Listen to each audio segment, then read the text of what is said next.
Good morning my dear students. आज की इस क्लास में हम लोग क्लास 10th सामाजिक विज्ञान के वेरी मोस्ट इम्पॉर्टेंट 20 बहुविकल्पी क्वेश्चनों की बात करेंगे, जो कि आपके बोर्ड के पॉइंट ऑफ व्यू से काफ़ी ज़्यादा इम्पॉर्टेंट है और प्रीवियस ईयर में लगातार जिन क्वेश्चनों को पूछा गया है। ये 20 के 20 क्वेश्चन आपके बोर्ड के पॉइंट ऑफ व्यू से बहुत ही ज़्यादा इम्पॉर्टेंट है। इनको अच्छी तरह से आप तैयार करके ही बोर्ड के एग्जाम में जाइएगा बेटा। पहला क्वेश्चन आपका कह रहा है, राष्ट्रवाद का प्रारंभ जिस देश से हुआ वह है। ये इटली, सॉरी ये ऐसे ही लिख गया है, जर्मनी, फ्रांस, इटली, इंग्लैंड। तो याद रखना बेटा, राष्ट्रवाद का उदय जो हुआ था वो फ्रांस से हुआ था। कहां से हुआ था बेटा? फ्रांस से हुआ था। फ्रांस से राष्ट्रवाद का उदय कहां से हुआ था बेटा? फ्रांस से हुआ था। कहते हैं सेकंड क्वेश्चन में, सेकंड क्वेश्चन कह रहा है, फ्रांसीसी क्रांति का प्रारंभ किस वर्ष हुआ था? फ्रांसीसी क्रांति जो है उसका प्रारंभ किस वर्ष में हुआ था? 1788, 1790, 1789 या 1787? तो याद रखना बेटा, फ्रांसीसी क्रांति का जो प्रारंभ हुआ था वो प्रारंभ हुआ था हमारा बेटा 1789 में। कब प्रारंभ हुआ था बेटा? 1789 में प्रारंभ हुआ था। 1789 में उसका प्रारंभ हुआ था। लेकिन नेक्स्ट क्वेश्चन कह रहा है, असहयोग आंदोलन का मुख्य कारण क्या था? आंदोलन था, उसका मुख्य कारण क्या था? रायलेट एक्ट, खिलाफत आंदोलन, प्रथम विश्व युद्ध या द्वितीय विश्व युद्ध? तो याद रखना बेटा, असहयोग आंदोलन का प्रमुख कारण था खिलाफत आंदोलन। कौन सा आंदोलन बेटा? खिलाफत आंदोलन। अगला क्वेश्चन आपसे कह रहा है, सविनय अवज्ञा आंदोलन कब चलाया गया? जो आपका सविनय अवज्ञा आंदोलन है वो कब चलाया गया था? 1920 में, 1930 में, 1927 में या 1935 में? तो याद रखना बेटा, सविनय अवज्ञा आंदोलन चलाया गया था 1930 में। कब चलाया गया था बेटा? 1930 ईस्वी में चलाया गया था। चलते हैं नेक्स्ट क्वेश्चन पे। क्वेश्चन नंबर 4 आपका क्या कह रहा है उसको देखते हैं बेटा।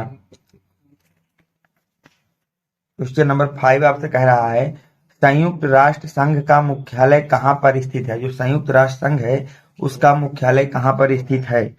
वाशिंगटन में, न्यूयॉर्क में, जनेवा में या ऑस्ट्रेलिया में? तो याद रखना बेटा, संयुक्त राष्ट्र संघ का जो मुख्यालय है वो आपका स्थित है न्यूयॉर्क में। वो कहाँ स्थित है बेटा? न्यूयॉर्क में स्थित है, न्यूयॉर्क में। नेक्स्ट क्वेश्चन आपसे कह रहा है, प्रथम विश्व युद्ध का प्रारंभ कब हुआ था? जो प्रथम विश्व युद्ध है इसका प्रारंभ कब हुआ था? 1945 में, 1939 में, 1914 में या 1942 में? तो याद रखना बेटा, प्रथम विश्व युद्ध जो आपका प्रारंभ हुआ था तो वो प्रारंभ हुआ था 1914 से। कब से प्रारंभ हुआ था बेटा? 1914 से। प्रथम विश्व युद्ध आपका जो प्रारंभ हुआ था वो प्रारंभ हुआ था 1914 ईस्वी से। अगला क्वेश्चन आपसे कह रहा है, पंजाब में भूमि निम्नीकरण का मुख्य कारण क्या था? जो पंजाब में भूमि निम्नीकरण हो रहा था उसका मुख्य कारण क्या था? गहन खेती, अधिक सिंचाई, वनों उन्मूलन या अति पशुचारण? याद रखना बेटा, पंजाब में जो भूमि के निम्नीकरण का प्रमुख कारण था वो था आपका अधिक सिंचाई। क्या था बेटा? अधिक सिंचाई। चलते हैं बेटा नेक्स्ट क्वेश्चन पे। नेक्स्ट क्वेश्चन आपसे कह रहा है, कपास की खेती के लिए कौन सी मृदा उपयुक्त होती है? काली मृदा, जलीय मृदा, लाल मृदा या लेटराइट मृदा? तो याद रखना बेटा, कपास की खेती के लिए काली मृदा सबसे अच्छी होती है, सबसे ज्यादा उपयुक्त होती है। तो ऑप्शन नंबर ए आपका करेक्ट हो जाएगा। नेक्स्ट क्वेश्चन आपसे कह रहा है, चिपको आंदोलन संबंधित है। जो चिपको आंदोलन चलाए गए थे किससे संबंधित है? मृदा संरक्षण, जल संरक्षण, वन संरक्षण या वायु संरक्षण? तो याद रखना, चिपको आंदोलन हमारा संबंधित है बेटा वन संरक्षण से। किससे? वन संरक्षण। तो ऑप्शन नंबर खा इसका करेक्ट हो जाएगा। चलते हैं नेक्स्ट क्वेश्चन पे। नेक्स्ट क्वेश्चन आपका क्या बोल रहा है? नेक्स्ट क्वेश्चन कह रहा है बेटा, निम्न में से कौन अजैविक संसाधन है? निम्न में से ऐसा कौन सा है जो अजैविक संसाधन है? चट्टाने, पौधे, पशु, मछलियां? तो अजैविक वो होती है जिनमें जीवन नहीं होता है। अजैविक संसाधन का मतलब होता है ऐसे संसाधन जिनके पास जीव नहीं होता है। तो देखिए चट्टाने, इनके पास कोई जीव नहीं होता। तो ऑप्शन नंबर ए आपका करेक्ट हो जाएगा। अगला क्वेश्चन आपसे कह रहा है, सलाल बांध किस नदी पर बना है? जो सलाल बांध बना है वो किस नदी पे बना है ये आपसे पूछा जा रहा है। महानदी, सतलुज, चिनाब या कृष्णा? तो याद रखना बेटा कि जो सलाल बांध है वो बना है चिनाब में। कहाँ बना है बेटा? चिनाब में बनाया गया है, चिनाब नदी में बनाया गया है। नेक्स्ट पे बात करते हैं बेटा, अगला बोल रहा है निम्नलिखित में से कौन सी एक रेशेदार फसल है? इन फसलों में से कौन सी ऐसी है जो एक रेशेदार फसल है? जूट, जौ, काफी, रबर। तो याद रखना बेटा, जूट जो होती है वो हमारी रेशेदार फसल होती है। जूट जो है हमारा वो कैसा है बेटा? रेशेदार फसल है। तो ऑप्शन नंबर ए करेक्ट हो जाएगा। नेक्स्ट क्वेश्चन की बात करें तो बोला जा रहा है इनमें से कौन सी एक फलीदार फसल है? इनमें से कौन सी एक फलीदार फसल है? दाल, चना या काला चना, मोटे अनाज, तिल। तो फलीदार जो फल है वो आपका दाल है बेटा। तो ऑप्शन नंबर ए करेक्ट हो जाएगा।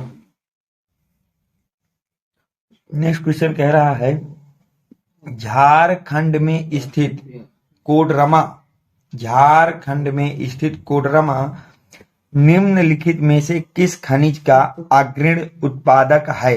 बॉक्साइड, लौह अयस्क, अभ्रक या तांबा। याद रखना बेटा, जो झारखंड में स्थित कोडरमा है वो किस खनिज के लिए अग्रिम है? तो याद रखना उस खनिज का नाम है बेटा अभ्रक। किसके लिए बेटा? अभ्रक के लिए अग्रिम होता है कोडरमा। जो झारखंड में स्थित खनिज खदान है उसको किसके लिए? अभ्रक के लिए यूज। चलिए नेक्स्ट क्वेश्चन पे। अगला क्वेश्चन आपसे कह रहा बेटा निम्न में से कौन सा परिवहन साधन भारत में प्रमुख है? पाइपलाइन, सड़क परिवहन, रेल परिवहन, वायु परिवहन। तो याद रखना बेटा, हमारे भारत में जो सबसे ज्यादा प्रमुख संसाधन है वो है सड़क परिवहन। कौन है बेटा? सड़क परिवहन है। नेक्स्ट क्वेश्चन क्या है बेटा? निम्नलिखित में से कौन सा संघीय राज्य नहीं है? निम्नलिखित में से कौन सा है जो संघीय राज्य नहीं है? मणिपुर, अरुणाचल प्रदेश, हिमाचल प्रदेश, दिल्ली। तो ये आपके लिए HW है बेटा। इसका जो भी आंसर होगा आपको कमेंट सेक्शन में लिख करके बताना है कि इनमें से कौन सा ऐसा राज्य है जो आपका संघीय राज्य में नहीं आता है।